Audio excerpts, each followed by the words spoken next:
आज आपके समक्ष प्रेमचंद के द्वारा लिखित प्रसिद्ध कहानी नमक का दरोगा का प्रस्तुतिकरण करने जा रहा हूं। यह कहानी सबसे पहले सन 1914 में प्रकाशित हुई थी और यह प्रेमचंद की आदर्शवादी कहानियों के श्रेणी में आता है। आपको बताना चाहते हैं कि प्रेमचंद ने अपने लेखन के क्षेत्र में प्रारंभ में ऐसी कहानियां लिखी जिनका कि अपना एक आदर्श होता था और उस आदर्शों पर चल करके कोई भी इंसान अपने जीवन को बेहतरीन बना सकता था। इन कहानियों में जैसा कि आपकी पुस्तक में दिया गया है, पंच परमेश्वर, बड़े घर की बेटी और नमक का दरोगा प्रमुख है। इसके साथ ही इन्होंने 2 उपन्यास भी लिखे हैं जो कि आदर्श की जबरदस्त वकालत करते हैं और ये उपन्यास है सेवा सदन और प्रेमाश्रम। लेकिन जब उन्होंने समाज में जनता की विषमता का दृश्य अपने नंगी आंखों से देखा तो उनका आदर्श पूरी तरीके से भंग हो जाता है और वह यथार्थ की तरफ अग्रसर होते हैं और इस यथार्थ और आदर्श को सही मायने में प्रस्तुत करने वाला उनका प्रसिद्ध उपन्यास गोदान है, जिसमें वह होली के माध्यम से समस्त किसानों की व्यथा को प्रस्तुत करते हैं। यहां पर आपको ये बताना चाहते हैं कि यह जो कहानी है नमक का दरोगा वास्तव में एक ऐसे आदर्श की ओर चलने के लिए हमें प्रेरित करती है जो कि ईमानदारी की छवि है, सत्यनिष्ठा की छवि है और जीवन में ईमानदारी और सत्यनिष्ठा के माध्यम से अपने मुकाम को प्राप्त करने की एक बहुत बड़ी कवायद है। तो कुल मिलाकर के यह कहानी आदर्शवादी इसलिए भी है क्योंकि यह समाज के विकास के लिए एक बेहतरीन आदर्श का निर्मित करती है और इसी निर्मित की संकल्पना को लेकर के कहानी का आरंभ, जिसे मैंने लिखा है, कहानी का प्रारंभ रूप कुछ ऐसे होता है। इस कहानी के प्रमुख पात्र पंडित बंशीधर तिवारी अपने पिताश्री के साथ घर में अपने बैठे हुए हैं और पिताजी इनको समझा रहे हैं और जो बातें समझा रहे हैं उनमें बड़ी मार्के की बात है और वो बात इस तरीके से है।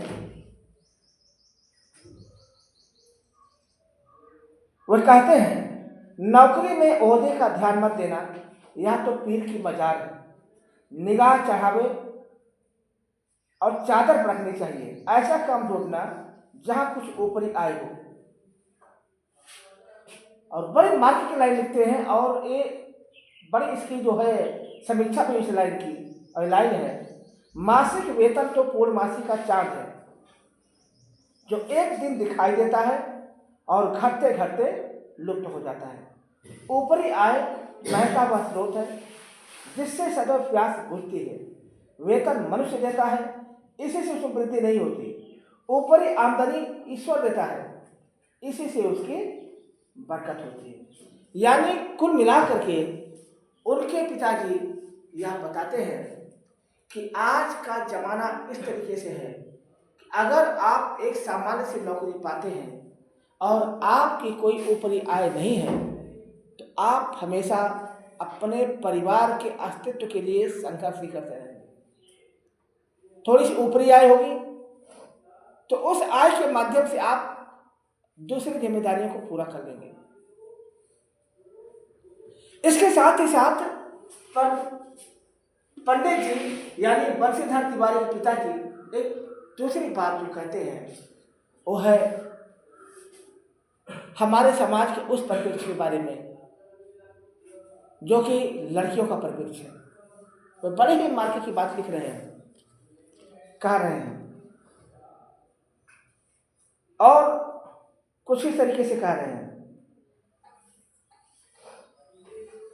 बेटा घर की दुर्दशा तो देख रहे हो, ऋण के बोझ से दबे हुए हैं, लड़कियां हैं जो घास फूस की तरह बढ़ती चली जा रही हैं, मैं कगारे पर का वृक्ष हो रहा हूं, ना मालूम कब गिर पड़ूं, अब तुम्हें घर के मालिक मुख्तार हो। यानी इसमें जो बात बता रहे हैं वो यही बता रहे हैं कि जिस परिवार में बेटियां होती हैं वह कहीं ना कहीं चुनौतियों से भरपूर होता है। इसका कारण यह है कि बेटियों को पढ़ाना, बेटियों को लिखाना, फिर उनके लिए घर ढूंढना, और उसमें जो सबसे बड़ी बात है कि एक लंबी रकम दहेज के रूप में देना यह आम पिता के बस की बात नहीं होती है। बेटियों का होना सौभाग्य की बात होती है, लेकिन चैलेंज की भी बात होती है। एक बड़ी ही प्रसिद्ध काव्य संग्रह आया है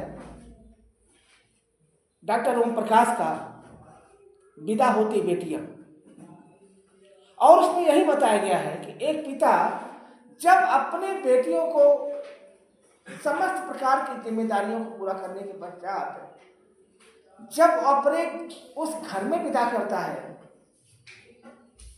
जिसके बारे में वह बेटी कुछ भी नहीं जानती है, बस वो विदा भर कर देता है और उस बेटी को वहां जाकर के तमाम चुनौतियों के बीच एडजस्ट करना होता है। इससे संबंधित बड़ा ही प्रसिद्ध उपन्यास है जैनेन्द्र कुमार सुनीता का त्यागपत्र, और अर्धनारीश्वर भी बहुत प्रसिद्ध उपन्यास है जिसमें एक समाज में लड़कियों की विडंबना को बताने का प्रयास किया गया है। और सबका सारांश यही है कि बेटियों का होना सौभाग्य तो है, लेकिन चुनौतीपूर्ण भी है। लेकिन आपको हम बताना चाहते हैं ये जो चुनौती है ये हमारे उत्तर भारत में ही है। मैं अपना एक लंबा समय 11 साल के समय पूर्वोत्तर में बिता कर आया हूँ। वहाँ आपको बताना चाहता हूँ वहाँ की स्थिति बिल्कुल अलग है। वहाँ पर मात्र सत्तात्मक है, और यही कारण है कि वहाँ पर जो शादियाँ होती हैं वो टोटली लव मैरिज होती हैं, और लव मैरिज तो यहाँ पर भी चलती है, लेकिन सबसे खास बात क्या है कि वहाँ पर विदाई लड़की की नहीं होती है, लड़की की विदाई होती है। लड़का आकर के लड़की के घर में रहने लगता है, वही उसका घर हो जाता है, वही वो अपना घर बनाता है। और सबसे बड़ी बात क्या है कि वहां पर प्रॉपर्टी का अधिकार लड़कों को नहीं मिलता है। वहां पर प्रॉपर्टी पर अधिकार परिवार की सबसे छोटी बेटी को मिलता है। आपको लगता होगा कि वो शायद जन्नत है भी जन्नत। और यही कारण है कि वहां के लिए आज मेरे लिए बहुत अच्छे सपने आते हैं, बट यहाँ पर हम 7-8 सालों से यहाँ हैं, मुझे कोई अच्छा सपना नहीं आता। तो कहने का मतलब ये है कि इस कहानी में पंडित अलोपी दीन ने अपने आप को आगे जरूर प्रस्तुत किया है, लेकिन उससे पहले वंशीधर के पिताजी छोटा मोटा रूप से वह अपने घूसखोर प्रवृत्ति को और लड़कियों के प्रति नकारात्मक प्रवृत्ति को अवश्य प्रस्तुत करते हैं। भाई हमारी भी एक ही बेटी है, सिंगल चाइल्ड, और हम भी परवरिश कर रहे हैं जैसे आपके मम्मी पापा कर रहे हैं। लेकिन हमें गर्व होता है उन लड़कियों पर जो कि ऑपरेशन सिंदूर के माध्यम से धाए धाए करके एकदम आतंकवादियों का सफाया करती हैं। बहुत आगे जा रही लड़कियां, परंतु इस कहानी में लड़कियों के बारे में एक नकारात्मक स्वरूप बताया गया कि घास फूस की तरह बढ़ती चलती जाती है। बहुत परिवर्तन आया है और यही परिवर्तन का परिणाम है। आज नारी सशक्तिकरण का दौर बहुत ही गजब तरीके से चल रहा है। खैर, इन दो बातों के बाद अब कहानी का दूसरा रूप आता है और उस रूप में यह होता है कि पंडित बंशीधर तिवारी बनारस में नमक के दरोगा के पद पर नियुक्त हो जाते हैं। नमक का दरोगा उस समय का जाना माना डिपार्टमेंट हुआ करता था, विभाग, और उसमें नियुक्त होने का मतलब यह है बहुत ही बम्पर कमाई। जैसे आजकल आप जरा देखिए तो बहुत सारे ऐसे हैं जो अच्छी कमाई कर लेते ऊपरी आमदनी। कुछ ऐसे टर्मोलॉजी है जिनका नाम सुनते ही अच्छी फीलिंग आती नहीं। जैसे कहा जाए दरोगा, मन में पता नहीं क्यों अच्छी फीलिंग आ ही नहीं रही। कहा जाए तहसीलदार, अच्छी फीलिंग नहीं आ रही है। आबकारी का बाबू, नहीं अच्छी फीलिंग आती है। लगता है यार कुछ गड़बड़ है, समथिंग बिकम द रॉन्ग, क्योंकि इनकी जो छवि है वह हमारे समाज में बहुत अच्छी नहीं है।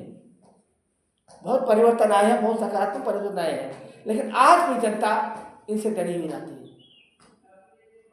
तो यहाँ पर पंडित बंशीधर तिवारी दरोगा के पद पर नियुक्त हो गए हैं और वह अपना काम बहुत ही सतर्कता और ईमानदारी से करते हैं। सत्यनिष्ठ है, लक्ष्मी का उन पर कोई प्रभाव नहीं है। वह सिर्फ और सिर्फ अपने सत्यनिष्ठता और ईमानदारी से अपनी ड्यूटी करते हैं और यही कारण है इलाके में उनकी धाक है। लेकिन जिस इलाके में वह अपनी ड्यूटी दे रहे हैं उस इलाके के सर्वे सर्वास वहां के सबसे बड़ा आका और जमींदार हैं पंडित अलोपी। कहानी का टर्निंग इस तरीके से होता है। रात का समय है, मध्य रात्रि का। अचानक गंगा के घाट पर गाड़ियों की गड़गड़ाहट सुनाई देती है। पंडित बंशीधर तिवारी अपने ड्यूटी पर मुस्तैद हैं, आधे नींद में है, जग रहे हैं, सो रहे हैं, क्योंकि उनकी ड्यूटी है। और जब वो गाड़ियों की आवाज सुनते हैं तो वह बहुत ही बेताबी के साथ उठ खड़े होते हैं, अपना हेड लगाते हैं और वह चले आते हैं गंगा के घाट पर। आखिर ये आवाज किसी आ रही है? देख रहे हैं कि बैलगाड़ियों की लंबी लाइन है और वह सबसे पहले गाड़ी वाले से पूछते हैं क्या है इन बैलगाड़ियों में, क्योंकि उसमें सामान लदा हुआ है। तो कोई जवाब नहीं मिलता है। धीरे धीरे बात होते होते सबसे अंत में जो पंडित अलोपीदीन है, जो कि अपने सजीले रथ पर सवार हैं और उन तक बात पहुंचती है, तो उनको पता चलता है कि दरोगा जी ने गाड़ियां रोक दी हैं। वे रथ से उतरते हैं अपने और उनको लक्ष्मी जी पर अखंड विश्वास है। वो आते हैं और आकर के पंडित बंशीधर तिवारी के सामने यह निवेदन करते हैं कि ऐसा आप तो इस घाट के देवता हैं और जब तक देवता को चढ़ावा न दिया जाए तब तक हम आगे कैसे बढ़ सकते हैं। वह 1000 रुपए का नोट निकालते हैं, उनके सामने प्रस्तुत करते हैं, लेकिन पंडित बंशीधर तिवारी उन रुपए को हाथ तक नहीं लगाते हैं। उन्हें बड़ा आश्चर्य होता है, लेकिन जो पंडित बंशीधर तिवारी हैं वे अपने जमादार बंधु से सिखाते हैं कि इस आदमी को गिरफ्तार कर लो। आप उनके पैरों से तलो जमीन खिसक जाती है, काफी अच्छी बार्गेनिंग होती है और मामला कईयों लाख पर आ जाता है। लेकिन पंडित बंशीधर तिवारी टस से मत नहीं होते हैं और अंत में बंधु सिंह को ललकार कर कहते हैं कि इस आदमी को गिरफ्तार करो। पंडित अलोपीदीन उस इलाके के जाने माने रईस हैं और जाने माने जमींदार भी हैं। उनकी गिरफ्तारी का मतलब ये है कि सारे इलाके में खलबली मच जाना। ये बात आग की तरह फैल जाती है कि पंडित अलोपीदीन गिरफ्तार हुए हैं। वकीलों की फौज तैयार हो जाती है। अगले दिन कचहरी में पंडित अलोपीदीन का और वंशीधर तिवारी का आमना सामना होता है और जज वह सामने बैठा हुआ है और वह जो फैसला देता है वो यह होता है कि पंडित वंशीधर तिवारी अपनी ड्यूटी बहुत ही सतर्कता से करते हैं, लेकिन वह आज गलत साबित हो रहे हैं क्योंकि पंडित अलोपीदीन पूरी तरीके से सत्यनिष्ठ हैं और उन्होंने अपना काम बहुत ही अच्छे तरीके से किया है। उनको थोड़ी सी तकलीफ हुई है तो अदालत उनसे माफ़ी मांगती है।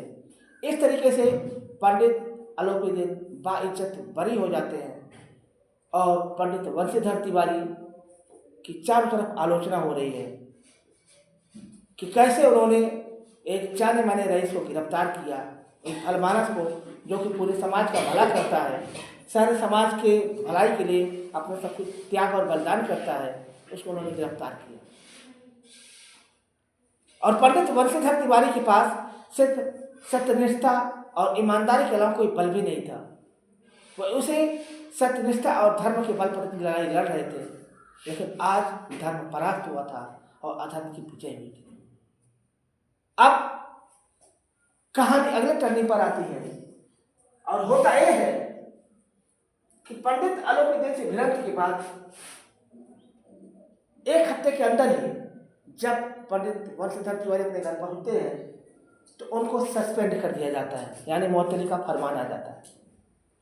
लेकिन जब घर पर पहुंचे हैं तो सबसे पहला वाक्य उनके पिताजी का यही है, जी कहता है अपना सर फोड़ लो और तुम्हारा भी सर फोड़ दो। उनके माता जी की इच्छा ये रहती है कि उनकी माता जी रामेश्वरम की यात्रा करेंगी, कौन कौन सी तीर्थ यात्रा करेंगी और सारी कामनाएं दोनों मिल जाती हैं। उनके पिताजी ने उनको बहुत भला बुरा सुनाया, बहुत कटु वचन कहे, लेकिन आज पंडित वंशीधर तिवारी ने कोई जवाब नहीं दिया। चुपचाप वो घर में गए और सस्पेंड भी हो गए और एक हफ्ते के बाद वो देखते हैं और उनके पिताजी भी देख रहे हैं कि स्वयं पंडित अलोपीदीन अपने सजीले रथ पर सवार होकर के उनके घर की तरफ बैल जुटे हुए हैं, उनके सींगों पर पीतल मड़ा हुआ है और घंटे की आवाज सुनाई दे रही है। ऐसी स्थिति में जब पंडित अलोपीदीन उनके घर पर आते हैं तो पंडित वंशीधर तिवारी के पिताजी का यही है, क्या बताएं, बड़ा ही अभागा कपूत लड़का निकला, किस मुंह से आपको दिखाएं अपना मुंह में तो कालिक लगी है।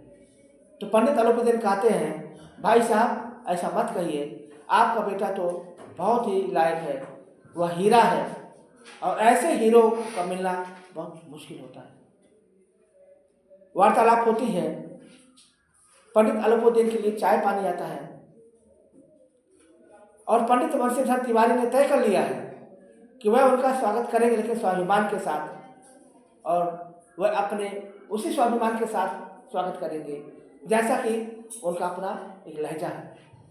आते हैं, नमस्ते करते हैं और नमस्ते करने के बाद जो है अब पंडित अलोपीदीन हाथ जोड़कर खड़े हो जाते हैं और कहते हैं कि उस दिन तो आपने मेरी विनती ठुकरा दी थी घाट पर, आज मैं ब्राह्मण हूँ और एक विनती लेकर आपके सामने खड़ा हूँ, इसे मत ठुकराइएगा। वह एक स्टाम्प पेज पर लिखा हुआ एक कागज पकड़ाते हैं और उसके अनुसार उन्होंने पंडित वंशीधर तिवारी को अपनी समस्त संपत्ति का परमानेंट मैनेजर बना दिया था। तनख्वाह उस समय 6,000 दी थी, नौकर चाकर मुक्त। उस समय का 6,000 का मतलब आज के ज़माने का 6 लाख, आज के ज़माने का 6 लाख, आज के समय का, यानी आज का जो डेट है 19 फरवरी 2026 में, उसकी वैल्यू कितनी है? 6 लाख। जब पंडित वंशीधर तिवारी देखते हैं तो उनकी आंखें डबडबा जाती हैं, आंखों में आंसू आ जाते हैं और यही कहते हैं कि मुझ में ऐसी क्षमता नहीं है कि मैं पद ग्रहण कर सकूं, मैं तो बिल्कुल अयोग्य हूं। तो पंडित वंशीधर तिवारी कहते हैं, आलोपी कहते हैं, आज हंसकर कहते हैं कि आज मुझे आप जैसे ही अयोग्य पुरुष की जरूरत है। और कहते हैं कि और फिर जो वंशीधर तिवारी होते हैं वह स्टाम्प पेपर पर साइन कर देते हैं और अंत में यही कहते हैं आलोपी कि मुझे वही गंगा के किनारे वाला एकदम उद्दंड, कठोर, ईमानदार, सत्यनिष्ठ दरोगा ही चाहिए और आप जिंदगी भर वैसे ही बने रहिएगा। कहानी यहीं पर समाप्त हो जाती है। लेकिन जहाँ तक प्रासंगिकता की बात है, अब प्रासंगिकता का आलम यह है कि भले ही देखा जाए एक कहानी समाप्त हो गई, लेकिन दोनों का दिल भी मिल गया। लेकिन कहीं ना कहीं प्रेमचंद की यह कहानी एक तरीके से देखा जाए, भले ही आदर्शों का मिलन कराती हो, लेकिन मेरा अपना मानना है कि यह कहीं ना कहीं भ्रष्टाचार को बढ़ावा भी देती है। इतने ईमानदारी से काम किया पंडित वंशीधर तिवारी ने और अंत में जाकर के भ्रष्टाचारी पंडित आलोपी देव से मिल गए। क्या रह गया? कौन सा स्वाभिमान, कहाँ का स्वाभिमान? कुछ नहीं बचा। तो आज के समय में हमारे समाज में भ्रष्टाचार चरम पर है। उस भ्रष्टाचार की जड़ों को हमें पहचानना है, समझना है, जानना है और प्रयास ये करना है कि हम प्रत्येक प्रकार से भ्रष्टाचार को हम हटा सकें। और यहाँ पर एक जो है आत्मसंस्मरण का जिक्र करना चाहूँगा और उस आत्मसंस्मरण है धर्मवीर भारती का काले मेघा पानी दे। उसमें वह यही लिखते हैं कि गगरी फूटी की फूटी रह जाती है, बैल प्यासे की प्यासे रह जाते हैं, आखिर कब बदलेगी या स्थिति। यानी वह भ्रष्टाचार की ही बातें कर रहे हैं। और पंडित हजारी प्रसाद द्विवेदी ने भी अपने एक निबंध सीरीज के फूल में लिखा है कि भ्रष्टाचार का जो आलम है वह चरम पर है और इस भ्रष्टाचार को समाप्त करने में एक बूढ़ा भी रह सका था जिसका नाम गांधी जी था।